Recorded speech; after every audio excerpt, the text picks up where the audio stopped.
Hi, my name is Karen, and I'm an American lay student of Ajahn Suchat, or Pra Ajahn Suchat Abhijato, who has given me the very special honor of being asked by him to record this book for you. This book was written by Pra Ajahn Suchat's own teacher, the Venerable Acariya Maha Boowa Nanasampanno, and is a spiritual biography written by him about his teacher, the Venerable Acariya Mun Buddhadatta Thera. The title of the book is Venerable Acariya Mun Buddhadatta Thera, a spiritual biography by Acariya Mahabhuwa Nanasampanno, and it was published in 2005, translated into English by Bhikkhu Dick Silaratano. If you would like to learn how to download or get a hard copy of this book, or a list of which pages or chapters are read on each separate recording, please listen to the beginning of the first recording of this book. This book, in any form, is to be given away for free. Any ads you may see or hear in this recording have been put there by the platform you are using to listen or view with, for its own revenue, in exchange for letting us use their platform for free. Please forgive me for any mispronunciations of names, places, or words, as I'm still learning how to pronounce Thai and Pali, and for any background noises, as I'm just making these recordings in my apartment with an unruly dog and in the middle of a city. And we're resuming today on page 29. We're in the middle of a very exciting story. Acharya Mun is in Sarika Cave. We're in that section of the first chapter. And I'll just read the last two sentences of the prior paragraph where we ended in the last recording. And that is, at that moment of realization, his citta converged into complete calm, a moment that saw his spiritual resolve immeasurably strengthened and his bodily illness totally vanish. The illness, the pain, the mind's preoccupations, all disappeared simultaneously. Remaining only briefly in complete stillness, his citta withdrew slightly, reaching the level of upachara samadhi. This luminous citta then left the confines of his body and immediately encountered an enormous black man standing fully 30 feet tall. The towering figure carried a huge metal club, 12 feet long and thick as a man's leg. Walking up to Acharya Mun, he announced in a menacing voice that he was about to pound him right into the ground. He warned Acharya Mun to flee that very instant if he wished to remain alive. The metal club resting on his shoulder was so huge that a single blow from it would have been enough to pound a large bull elephant into the earth. Acharya Mun focused his citta on the giant spirit, asking why he wanted to club to death someone who had done nothing to warrant such brutal treatment. He reminded the giant that he had harmed no one while living there, that he had caused no trouble deserving of such deadly punishment. The giant replied by saying that he had long been the sole authority guarding that mountain and would never allow anyone to usurp that authority. He felt compelled to take decisive action against all intruders. Acharya Mun's response was reproachful. I did not come here to usurp anyone's authority. I came to carry on the noble work of spiritual development. For I am to usurp the authority that the Kilesas exercise over my heart. Harming a virtuous monk in any way is an absolutely despicable act. I am a disciple of the Lord Buddha, that supremely pure individual whose all-powerful loving compassion encompasses the whole of the sentient universe.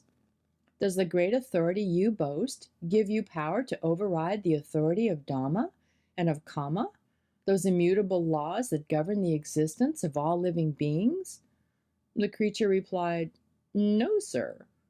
Acharya Mun then said, The Lord Buddha possessed the skill and the courage to destroy those insidious mental defilements that like boasting of power and authority. Thus he banished from his heart all thoughts of beating or killing other people. You think you're so smart. Have you ever given any thought to taking decisive action against the kilesas in your heart? The creature admitted, "Not yet, sir." In that case, such overbearing authority will just make you a cruel, savage individual, resulting in very grave consequences for you. You don't possess the authority needed to rid yourself of evil, so you use the fires of magic against others, unaware that you're actually burning yourself. You are creating very grave karma indeed. As though that weren't bad enough, you want to attack and kill someone who represents the virtues of Dhamma, which are central to the world's well-being. How can you ever hope to lay claim to laudable virtues when you insist on engaging in evil behavior of such unparalleled brutality? I am a man of virtue. I have come here with the purest intentions, to practice Dhamma for my own spiritual benefit and the benefit of others. Despite that, you threaten to pound me into the ground, giving no thought to the consequences of such an evil deed. Don't you realize that it will drag you into hell, or you will reap the terrible misery you have sown? Rather than feel concerned for myself, I feel very sorry for you. You've become so obsessed with your own authority that it's now burning you alive. Can your potent powers withstand the effect of the grave act you are about to commit? You say you exercise sovereign authority over this mountain, but can your magic powers override Dhamma and the laws of karma? If your powers really are superior to Dhamma, then go ahead, pound me to death. I'm not afraid to die. Even if I don't die today, my death remains inevitable. For the world is a place where all who are born must die, even you, blinded as you are by your own self-importance. You are not above death or the laws of karma that govern all living beings. The mysterious being stood listening, rigid as a statue, the deadly metal club resting on his shoulder, as Acariya Mun admonished him by means of samadhi meditation. He stood so completely still that if he were a human being, he would say that he was so frightened and ashamed he could scarcely breathe. But this was a special non-human being, so he didn't in fact breathe. Yet his whole manner clearly showed him to be so ashamed and fearful of Acariya Mun that he could barely restrain his emotions, which he still managed to do quite admirably. Acariya Mun had finished speaking. Suddenly, the contrite spirit flung the metal club down from his shoulder and spontaneously transformed his appearance from a huge black creature into a devout Buddhist gentleman with a mild, courteous demeanor. Approaching Acariya Mun with heartfelt respect, the gentleman then asked his forgiveness, expressing deep remorse. Here is the gist of what he said. I was surprised and felt somewhat frightened the first moment I saw you. I immediately noticed a strange and amazing radiance extending out all around you, a brilliance unlike anything I had ever seen. It created such a profound impact that in your presence I felt weak and numb. I couldn't do anything. So captivated was I by that radiant glow. Still, I didn't know what it was, for I had never before experienced anything like it. My threats to kill you a moment ago didn't come from my heart's true feelings. Rather, they stemmed from a long-held belief that I possess unrivaled authority over non-human beings, as well as humans with evil intent who lack moral principles. Such authority can be imposed on anyone at any time, and that person will be powerless to resist. This arrogant sense of self-importance led me to confront you. Feeling vulnerable, I didn't want to lose face. Even as I threatened you, I felt nervous and hesitant, unable to act on my threat. It was merely the stance of someone accustomed to wielding power over others. Please be compassionate enough to forgive my rude, distasteful behavior today. I don't wish to suffer the consequences of evil anymore. As it is now, I suffer enough, any more, and I won't have the strength to bear it. Acariya Mun was curious about this. You are a prominent individual with enormous power and prestige. You have a non-physical body, so you needn't experience the human hardships of hunger and fatigue. You aren't burdened having to make a living as people here on earth are. So why do you complain about suffering? If a celestial existence isn't happiness, then which type of existence is? The spirit replied, on a superficial level, perhaps, celestial beings with their ethereal bodies do actually experience more happiness than humans, whose bodies are much grosser. But speaking strictly in spiritual terms, a celestial being's ethereal body still suffers a degree of discomfort proportionate to the refined nature of that state of existence. This discussion between spirit and monk was far too profound and complex for me to capture its every detail here, so I hope the reader will forgive me for this shortcoming. As a result of the discussion, the mysterious celestial being, showing great respect for the Dhamma he heard, affirmed his devotion to the three refuges, Buddha, Dhamma, and Sangha. He let it be known that he considered Acariya Mun to be one of his refuges as well, asking Acariya Mun to bear witness to his faith. At the same time, he offered Acariya Mun his full protection, inviting him to remain in the cave indefinitely. Had his wish been granted, Acariya Mun would have spent the rest of his life there. This being cherished the opportunity to take care of him. He wanted to ensure that nothing whatsoever disturbed Acariya Mun's meditation. In truth, he was not some mysterious being with a huge black body. That was merely a guise. He was the chief leader of all the terrestrial devas living in that region. His large entourage lived in an area that centered in the mountains of Nakhon Nayok and extended over many of the surrounding provinces as well. Acariya Mun's chitta had converged into calm at midnight, after which he met the terrestrial deva, communicating by means of samadhi meditation until 4 a.m., when his chitta withdrew to normal consciousness. The stomach disorder that was troubling him so much when he sat down at dusk had completely disappeared by that time. The therapeutic power of Dhamma, administered by means of meditation, was the only remedy he needed to effect a decisive cure, an experience that Acariya Mun found incredibly amazing. Foregoing sleep, he continued striving in his practice until dawn. Instead of feeling tired after a night of exertion, his body was more energetic than ever. He had passed a night full of many amazing experiences. He witnessed Dhamma's powerful ability to tame an unruly spirit, transforming arrogance into faith. His chitta remained in a serenely calm state for many hours, savoring that wonderful sense of happiness. A chronic illness was completely cured, his digestion returning to normal.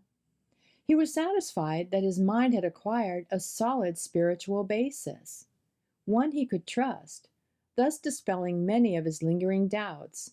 He realized many unusual insights he had never before attained, both those that removed defilements and those that enhanced the special understanding which formed an intrinsic part of his character. During the months that followed, his meditation practice progressed smoothly, accompanied always by indescribable peace and tranquility. With his health back to normal, physical discomforts no longer troubled him. Sometimes late at night, he met with gatherings of terrestrial devas who came from various places to visit him. Devas from the surrounding area had all heard of Acariya Mun, for the mysterious deva who had engaged him in a war of words was now announcing his presence to others and escorting groups of them to meet him. On nights when no visitors came, he enjoyed himself practicing meditation.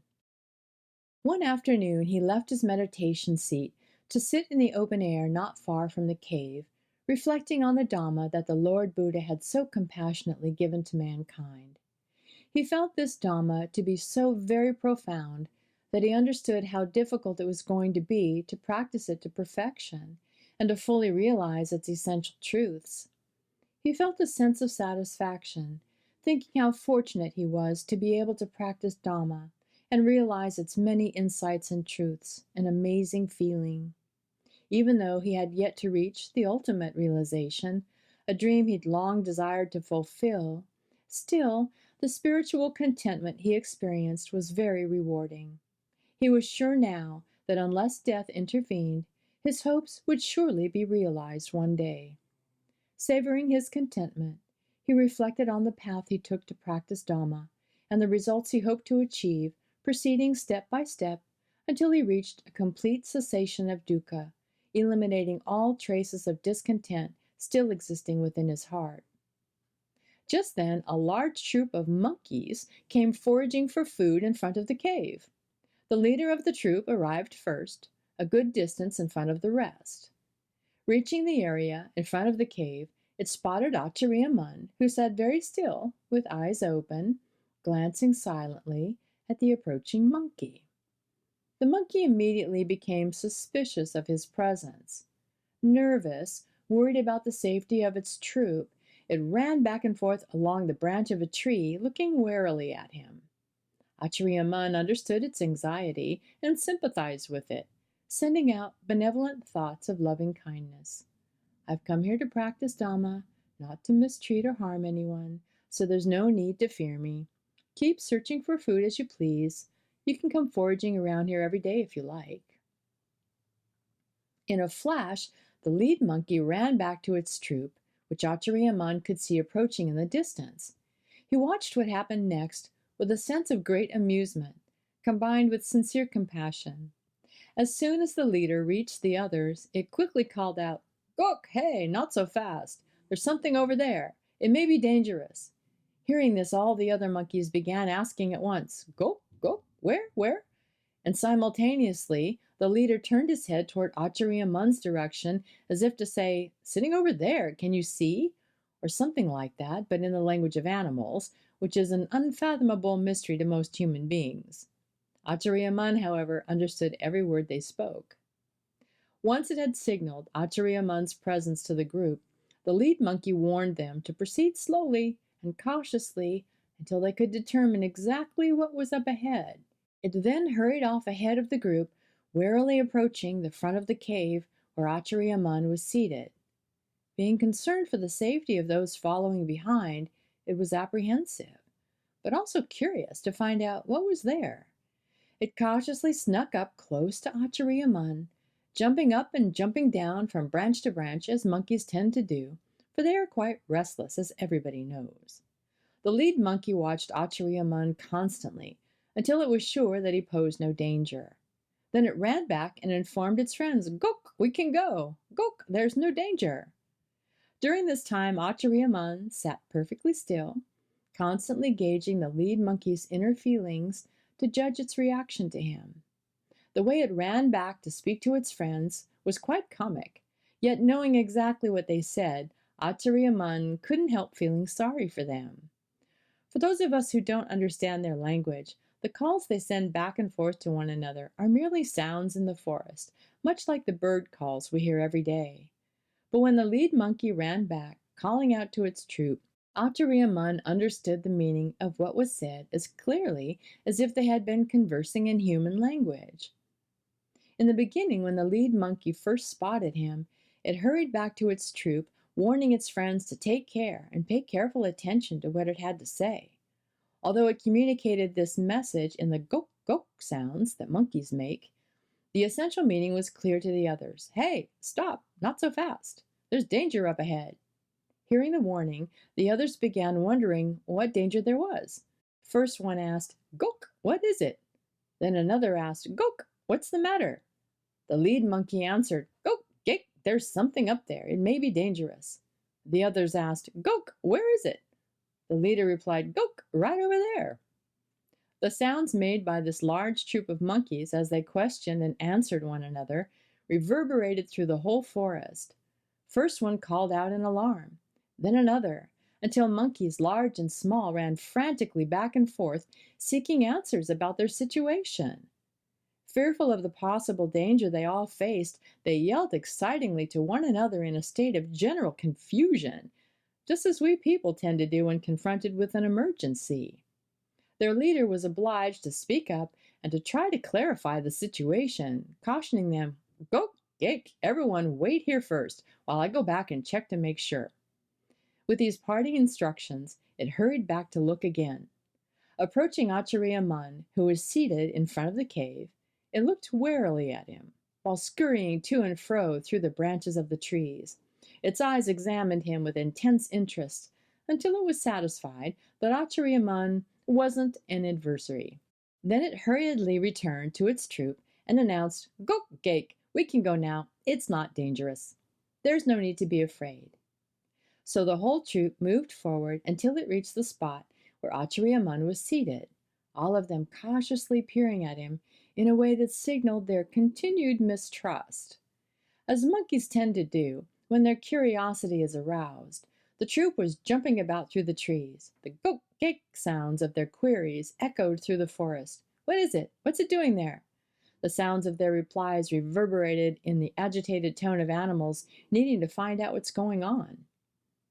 This narration has a repetitive quality, for this is the narrative style that Acariya Mun himself used when telling this story. He wanted to emphasize the points of interest for his audience, and thus clearly indicate their significance. He said that wild monkeys tend to panic when sensing danger because for ages human beings have used various brutal methods to kill these animals in countless numbers. So monkeys are instinctively very distrustful of people. The flow of an animal's consciousness infuses the different sounds it makes with the appropriate meaning, just as human verbal expressions are determined by the flow of human consciousness. So it is just as easy for monkeys to understand the meaning of their common sounds as it is for people to understand the same language. Each sound that issues from an animal's flow of consciousness is attuned to a specific meaning and purpose. These sounds communicate a clear message, and those who are listening invariably comprehend their precise meaning. So even though it has no discernible meaning for human beings, when monkeys emit a sound like "gok," they all understand its intended meaning, since this is the language monkeys use to communicate. Much the same applies to people of different nationalities, each speaking their own native language. Just as most nations around the world have their own specific language, so too each species of animal has its own distinct means of communication. Whether animals and humans can comprehend each other's language ceases to be an issue when we accept that each group has the prerogative to decide on the parameters of its speech and the manner in which it is conducted. Finally, overcoming their fears, the monkeys roamed freely in the area around the cave, foraging for food as they pleased. No longer were they on guard, wary of the threat of danger. From that day on, they felt right at home there, showing no interest in Acariya Mun, and he paid no special attention to them, as he and they both went about their daily lives. Acariya Mun said that all the animals foraging for food in the area where he lived did so contentedly, without fear. Ordinarily, animals of all kinds feel comfortable living in places where monks have taken up residence, for animals are quite similar to human beings in emotion. They simply lack the same predominant authority and intelligence that humans possess. Their level of intelligence extends only to the tasks of searching for food and finding a place to hide in order to survive from day to day. And we're going to end there today at the bottom of page 36 and start tomorrow at the top of page 37. We are still in chapter 1 in the subsection called Sarika Cave. I'll see you next time with Metta. Bye-bye.